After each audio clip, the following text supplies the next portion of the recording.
Túrin Turambar, the Black Sword, the cursed hero, the walking, talking catastrophe. He is arguably Tolkien's most divisive character. Some people love him, some people can't stand him. Some people say he did nothing wrong, others say he did nothing right. So, before continuing the tale of the First Age after Túrin's death, which I'll get to in the next episode, I promise, today I'm going to do a retrospective on the ultimate anti-hero. I'm going to try and illuminate a bird's eye view of the guy's whole life, and thereby get to the bottom of who was he really?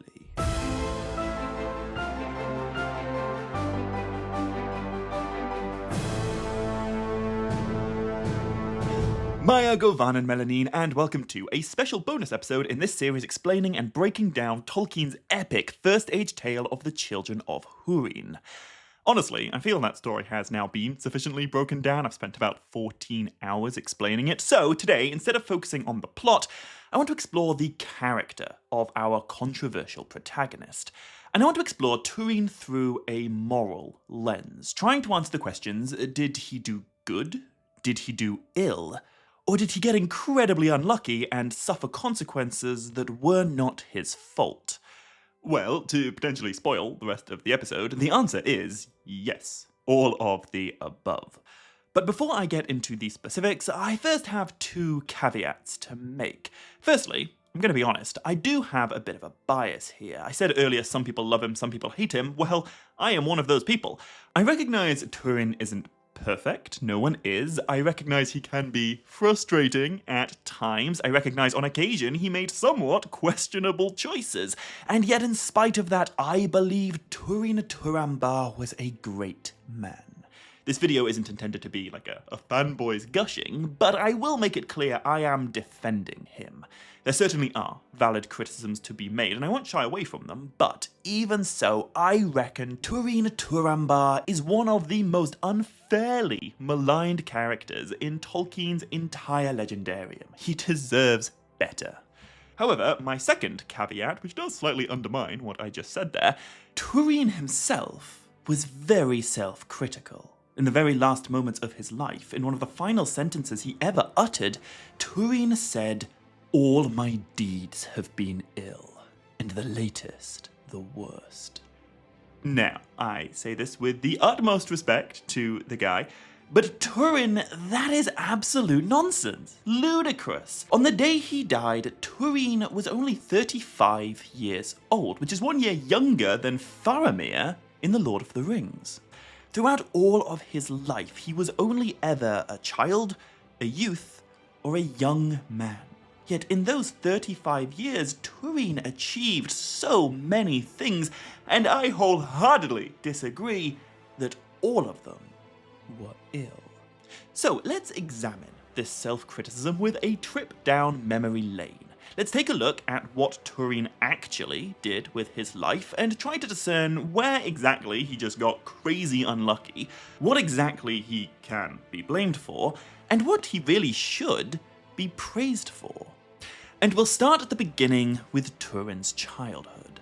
I've said this before, but Túrin, son of Húrin, was the most delightful child. He was born into relative privilege. His father was the chieftain of the mighty house of Hador, his mother was a great lady of the house of Beor, and if things had gone differently, if Morgoth weren't the worst thing in the universe, he would have remained in his homeland of Dor-lómin and ruled wisely and justly like his forefathers before him. As a boy, there was always a degree of sadness in Túrin, and he had a quiet thoughtfulness that made him seem much older than his years. But even as a young lordling, he was full of pity, generosity, and kindness. He was so sweet with his beloved sister Lalaith, and so magnanimous with his dear friend Labadal.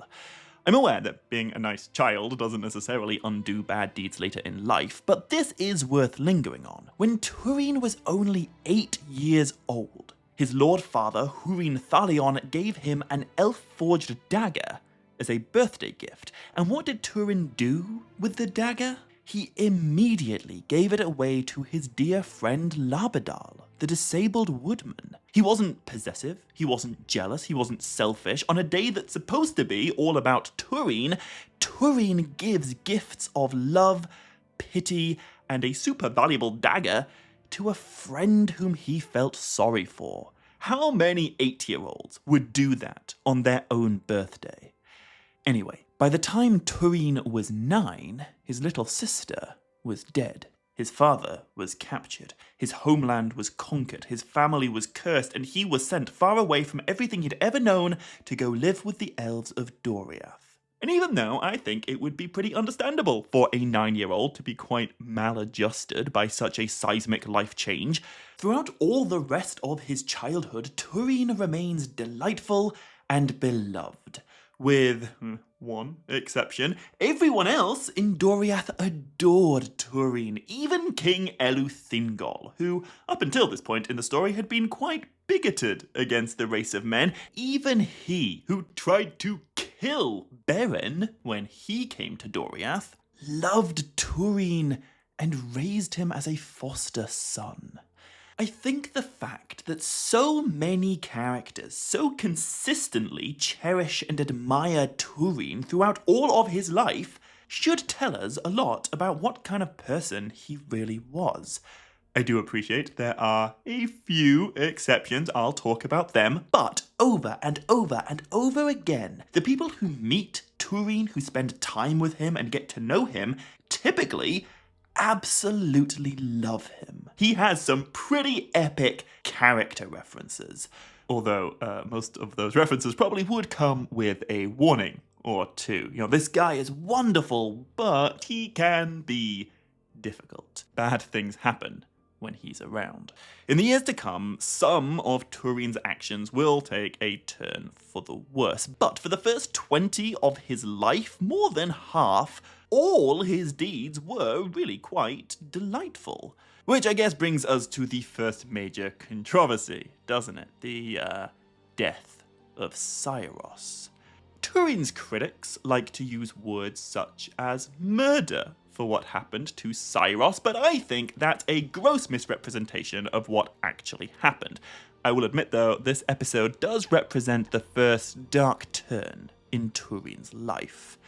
However, let's dive into a little bit of context before we judge too harshly. Firstly, Saeros was a dick. He said some very nasty things about Túrin's family, completely unprovoked, and Túrin's response was throwing a cup at his face and drawing his sword. Not exactly, like, noble, but a long way from an evil deed. Then, Túrin left. And the next day he journeyed north to defend Doriath from the rising tide of Morgoth's orcs. And what did Saeros do? He chose to don armor. He chose to equip a shield and a sword. He chose to sneak after Túrin, and he chose to try and murder him from behind. In a world where honor really matters, Saeros is a staggeringly despicable dude. And yet, Túrin did not murder him in response. I won't let my biases go too far. Let's not pretend Túrin behaved like an angel on the day Saeros died. He did engage in what he dismissively passed off as orc play, forcing Saeros to run naked through the woods while chasing him, which, to be fair, could be considered an ill deed. But A, I'll remind everyone that orc play is not the same as orc work. Túrin makes that distinction. B, Saeros was a dick. And C, the Dark Elf's actual death was not directly caused by Túrin. Yes, Túrin did chase him. Yes, Túrin could have made better choices, but Saeros died because he tried leaping over a deep cleft, failed, and plummeted onto the rocks below. And we're explicitly told that when Saeros made that leap, Túrin had been on the point of releasing him. If he'd reached that point a little earlier, I guess Saeros might still be alive, but Túrin did not drive him over the edge. He drove him to the edge, and then Saeros chose to jump. Look, I'm not going to excuse Túrin's actions entirely. I don't think Aragorn would have made those choices when he was 20 years old, but let's be honest, Saeros arguably deserved worse, and although Túrin's not exactly innocent, Saeros's death is one of those things that I would describe as unlucky rather than like an actively ill deed. I don't want to back myself into some sort of pro-manslaughter corner over here, but I will at least say it wasn't premeditated murder, which is exactly what Saeros was trying to inflict on Túrin. Anyway, when it comes to judging Túrin's moral character, I actually think what happened immediately after Saeros' death is potentially the more salient detail. He ran away. And considering how the second half of his life is gonna go, yeah, I think it can be argued leaving the wisdom and safety of Doriath was the greatest mistake Túrin ever made. But it's not a moral failing. He was motivated by pride, we'll come back to that. He was motivated by fear of being unjustly labelled a murderer, and he was under some foolish illusion that in the wild he'd somehow be able to fight the forces of Morgoth better. But none of that makes him a bad person. It just kind of makes him a little bit of a moron. Immediately after leaving Doriath, though, he did begin to flirt with the dark side. That's true. And he became a member of the outlaw gang known as the Garrowythe, the Wolfmen, and he joined their ranks by killing one of them and taking his place. However, let me point out again, the killing was done entirely in self-defense, and although these semi-villainous Wolfmen did do straight-up villainous things, Túrin did not partake in those deeds. We're told he didn't really restrain others from doing ill, which isn't great, I'll admit, but it's different from doing ill yourself, and there are plenty of examples of when Túrin totally did restrain the Wolfmen, and his deeds were decidedly positive. Tolkien tells us, at times pity and disgust would wake in him, and when they did, Túrin killed the leader of the outlaws to protect an innocent woman. He refused to betray the rest of the outlaws to earn the favor of said woman's father. Such was his commitment to loyalty and honor and justice, all very positive traits. And when he took command of the Wolfmen, the very first thing he did was move them far away from the homesteads of men, so they would earn less hatred from their own kind. I do get it's a little bit of a stretch, maybe, to suggest that being an outlaw is somehow a good deed, but what I will say, the good deeds Túrin did as an outlaw at least cancel out the few occasions when he didn't stop other outlaws from doing ill. And after Túrin moved the Garrowythe far into the wild, where they became warriors against Morgoth rather than bandits against everyone, then he turned into an absolute legend. Gorthol, the dread helm of Amon Rûdh, was epic. His deeds were absolutely great.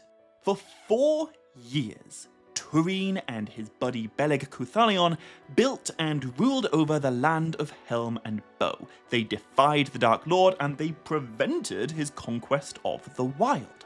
A great company of wandering elves and men all flocked to Túrin's cause, and for those 4 years, his life seemed to be the very definition of heroic and magnificent.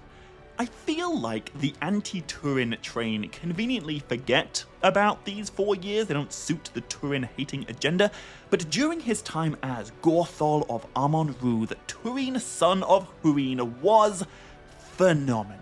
He forged himself into a potent force for good, he saved lives, he protected innocence, and he made Beleriand better by being in it. Things did end up going horribly wrong, but none of that was Túrin's fault. He was only ever an excellent friend to Mîm, the petty dwarf who ended up betraying everyone, and worth pointing out, despite his treachery, Mîm did actually really like Túrin. When Mîm sold out the rest of the outlaws and brought an end to the glory days of Gorthol and Beleg, he did so on the condition that Túrin must not be harmed by the orcs. Turns out trusting orcs is a fundamentally idiotic thing to do, but hey, this video is not about defending or condemning Mîm. The point is that Túrin was only ever an excellent friend to him. Some of the outlaws maybe do share blame with Mîm for what happened on Amon Rûdh, but I really don't think there's anything Túrin could have done differently. He tried to forge friendship between his outlaw men and Beleg the elf and Mîm the dwarf, and although the men didn't trust the dwarf, and the dwarf didn't trust the elf or the men, and although the men also didn't really trust the elf, all of them loved Túrin. What did he do wrong? Anyway, after the treachery of Mime the Petty Dwarf and the subsequent fall of Amon-Rûdh, Túrin was of course captured by the orcs, and that debacle led to a chain of events which ended in the accidental death of Beleg Cuthalion at Túrin's unwitting hand. And this is one of the most upsetting moments in the entire story. I adore Beleg Cuthalion. He's one of the absolute best, but to blame Túrin for his best friend's tragic fate is, I think, psychopathically ungracious. Beleg's death was one of the unluckiest things that ever happened, and it absolutely devastated me, but to be fair, I wasn't trapped in a silent madness of grief afterwards, and I didn't wander witless as if in sleep for months of my life, so yeah, it was worse for Túrin. I think, if you'll allow me to get real judgmental for a second, the correct response to Túrin in this scene is pity and empathy and compassion. If you read about the death of Beleg and your main takeaway from it is to hate on Túrin, I don't know what to tell you. Your moral compass needs recalibrating. Anyway, with Beleg dead and Túrin taken under the wing of Prince Gwyndor, the story migrates to Nargothrond. And this is where things do start to get quite muddy. In Nargothrond, Túrin does make some major mistakes. But still, I'm not convinced he did anything that's actually immoral. He was kind to Gwyndor when few others were. He respected Gwyndor's relationship with Princess Finduilas. He didn't try to make it some kind of love triangle, despite Finduilas' advances. And I know that with hindsight, things would have been so much better if he did end up falling in love with Finduilas. That's hindsight. Túrin could not have known what was to come, and as is the case in almost all things, he was motivated by honor, decency, and a desire to do good. And if we zoom out from his interpersonal relationships to like a bigger picture perspective, the Mormegil of Nargothrond was even more epic than Gorthol of Amon-Rûdh. Túrin's deeds as the Black Sword were outstanding. Thanks to his deeds, there were 5 years of respite and hope during the dominion of Morgoth, in which all the woods and the wilds had peace. That never happens again in Beleriand's history, and I think it's absolutely huge. It's disgraceful that this isn't mentioned more often when it comes to judging Túrin's character. Lives were saved, well-being improved. During those 5 years, Túrin the Mormegil reached near unprecedented levels of heroism. Do not forget. But, once again, things did eventually go awry, and more so than with Amon-Rûdh, this was a little bit Túrin's fault. I love the guy, but the dude is too proud. It was a factor in his choice to leave Doriath. It is the fulcrum of his choices in Nargothrond. There's a word for this kind of pride, a wonderful Anglo-Saxon word, ophemode, which Tolkien himself defined as being a state of overweening pride. And the word ophemode is used in an Old English Anglo-Saxon poem called, in modern English, The Battle of Maldon, which tells the story of an Anglo-Saxon ealdorman called Beotnoth who died in a disastrous battle against invading Vikings. Tolkien had a great love of this poem. He wrote a sort of sequel to it called The Homecoming of Beotnoth, and he also wrote a whole essay on this concept of ophemode.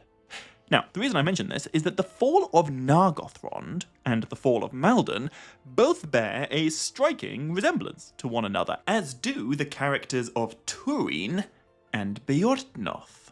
According to this poem, Beotnoth lost to the Vikings in part because of his ophemode. You see, the Vikings were encamped on an island, and the Saxons had full control over both the mainland and the causeway that connected them.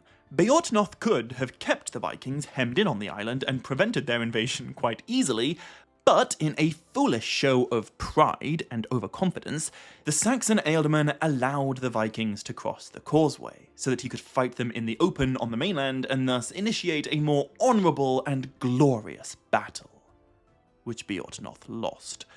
This isn't worlds away from Túrin's great mistake. If he'd thrown down the stones of his pride, if he'd destroyed the great bridge that led out of Nargothrond, if he'd favoured secrecy over open battle, if he'd listened to Círdan, maybe the elvish stronghold would have stood a little longer.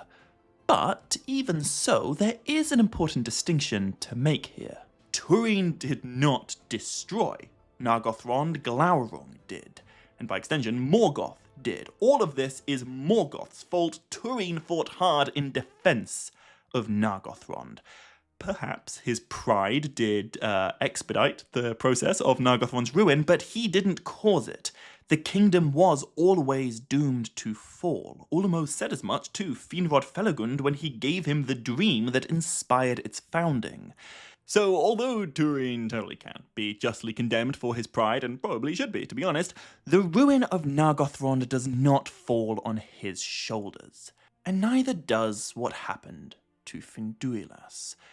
Her fate is awful. I'm not going to beat around the bush. And when you know the story, it's so easy to scream at Túrin that he's making the wrong choice. But he couldn't know that. He was lied to. I do appreciate that maybe Finduilas' plight was a little bit more time-sensitive than Nienor or Morwen's, but Túrin was given an impossibly difficult decision, and he chose to save his family. He chose to protect his people and to deliver the House of Hador from under the boot heel of Morgoth's servants. However, if you're one of Túrin's more vocal critics, firstly, thanks for making it this far into the video, and secondly, you may very well be thinking, yeah, but he didn't save his family, he didn't protect his people, and he didn't deliver the House of Hador from the Easterlings.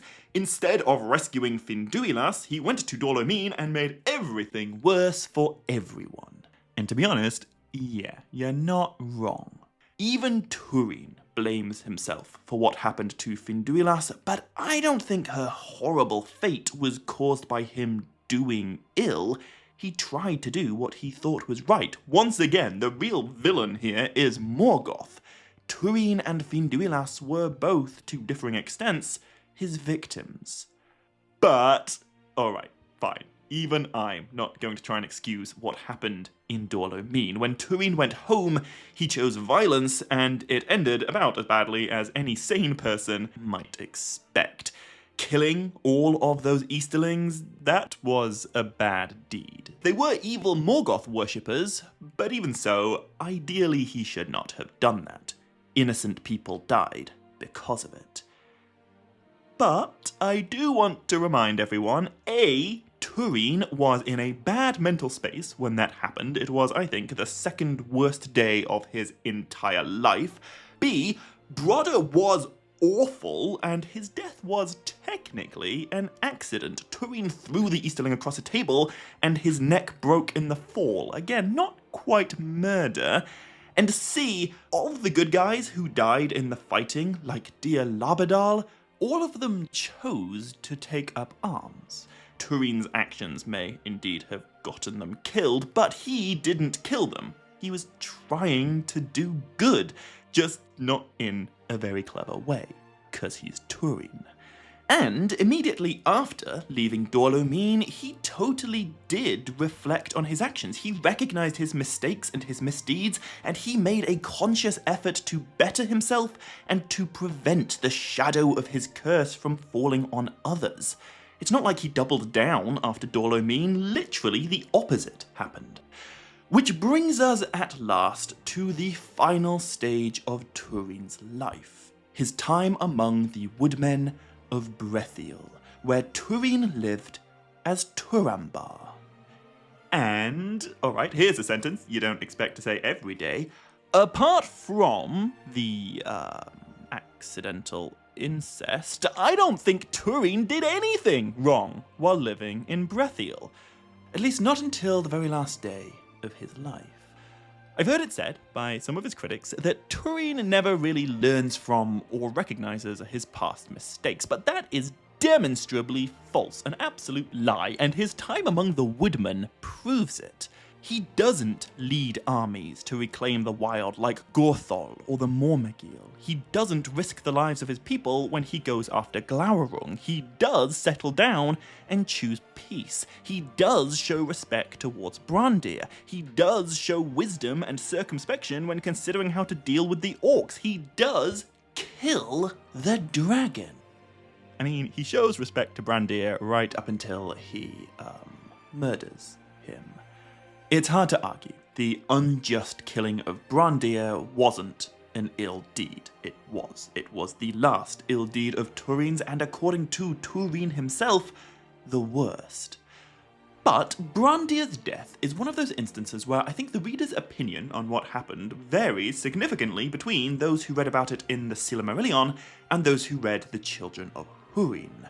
In the Silmarillion, Brandir only appears on a handful of pages, he seems like a reasonably nice guy, and then Túrin kills him.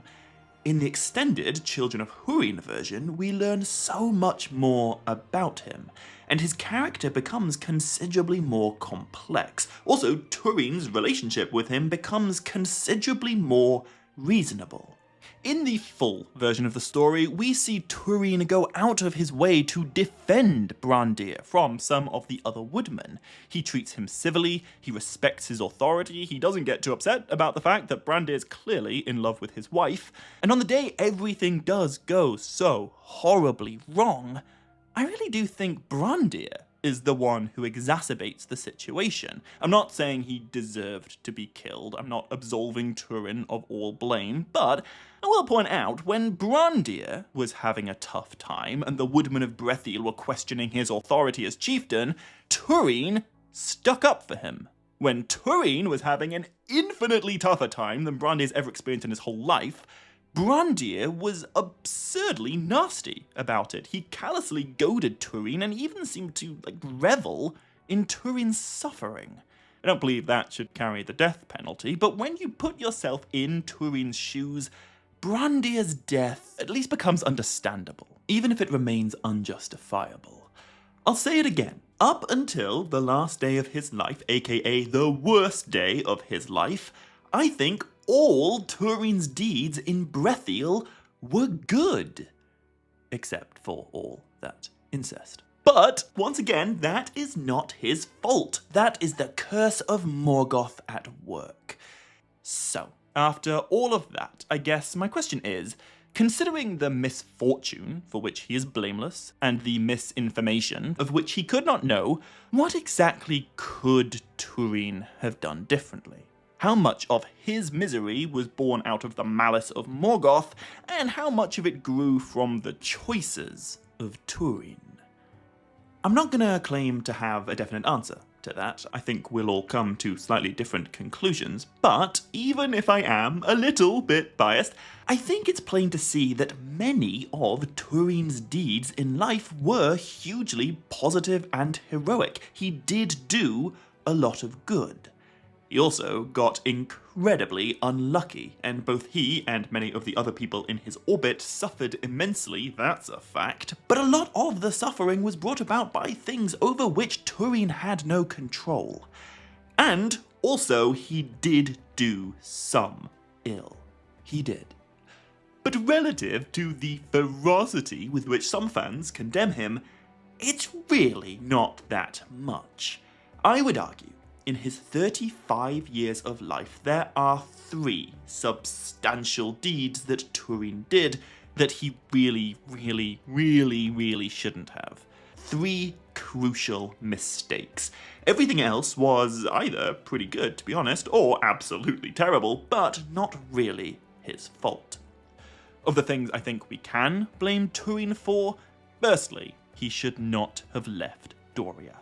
He should not have chased Cyros through the woods, although honestly I think we can forgive most of that. Cyros was a dick. But he should not have run from Mablung or hidden from Beleg, and he should have trusted in the wisdom of Thingol and Melion, his foster parents. Just like his mother, Morwen, he did not do that, and that was an ill deed. Secondly, but not independently of the whole Doriath thing, Túrin is, and you might have noticed this, on occasion, over-proud. That pride leads to some good deeds, but it also hastens the doom of Nargothrond, and it brings a great deal of woe upon the people of Dor-lómin. What Túrin did in Brodder's Hall, what he brought upon the Lady Irene, that was also an ill deed. And he should have listened to Círdan! I'm aware all of that sounds like more than one ill deed, but I do think all of these events are wrapped up in the same kind of thing. Between becoming King Orodreth's chief counselor in Nargothrond and leaving Brodder's Hall in Dor-lómin a few months later, Túrin indulged his pride far too much, and as a direct result, he unwittingly brought a great deal of harm into the world more than once. And finally, his third ill deed, the murder of Brandir. I think it's understandable, maybe even forgivable in the Children of Húrin version, considering how callously Brandir escalated the situation, but it was wrong. Túrin is better than that, and in part because he knew it, and also for other reasons, he subsequently put himself to death for it, later that same day. And that's it. After killing Brandir, Túrin killed himself, and thus his story ends. So where does that leave us? Well, if we look at a list of all his major deeds, we'll see that yes, he certainly did do some ill, and he certainly did do some good, and he certainly did get very unlucky. The actual death of Cyros, the death of Beleg Cuthalion, the death of Finduilas, and the death of Nienor were not his fault. He was stuck playing Morgoth's game, but considering what he did and didn't know as those events were unfolding, I don't think there's much he could reasonably be expected to have done differently. And, without wanting to hand-wave away any of those things I just mentioned, there is also a great deal of good that Túrin contributed to Beleriand. He was beloved by pretty much everyone who ever knew him, except Cyros and except Brandir. He led a great resistance from the hill of Amon-Rûdh, he gathered a great company of free elves and men, and he delayed Morgoth's conquest of the Wild for quite some time. And when that all came crashing down, due to Mime the Dwarf's treachery, not Túrin's, he reforged himself. He became the Mormegil, and for 5 more years, he brought more peace and stability to a land that would otherwise have belonged to the Dark Lord. And after Nargothrond fell, which was a little bit more Túrin's fault than when Amon-Rûdh fell, I'll admit, he went to Brethiel, and he learned from his past mistakes. He laid down his sword, he chose peace, and he lived happily for a good few years. When it comes to judging Túrin, I feel like there's always so much focus on his pride and his ill deeds, and those things do need to be addressed, but his good deeds are so often overlooked or neglected. But they do exist, and they are, I think, what he should be remembered for. And the truth is, they are what he's remembered for. Over 6,000 years after Túrin's death, Frodo Baggins will be in Rivendell, attending the Council of Elrond. And after he decides that he will take the ring to Mordor, Elrond tells him if he chooses to take it freely, he will have a place among the great elf friends of old, among Beren and Hador and Húrin and Túrin. In 6,000 years' time, the question won't be, was Túrin a good person? It'll be, can our new generation of heroes live up to the standard that Túrin and his father and his great-grandfather set? And speaking of his father, I guess that's it for the tale of the Children of Húrin. There's quite a bit more epic First Age awesomeness to talk about, but Túrin and his siblings will not be a part of it. Their father, Húrin, will. And so, in the next episode, I'm going to move that story forward by beginning the tale of Húrin Thalion after all of his children have died. It's not exactly a happy story, but it's a very cool one, and it sets us on a path that will eventually bring us to the end of the First Age, and the cataclysmic climax of the Tale of the Silmarils. So, To make sure you don't miss all that's still to come, hit subscribe if you haven't already, and be sure to click like and leave a comment on this video if you want to. However, until next time, as always, my dear friends, much love. Stay groovy and Navair Melanin.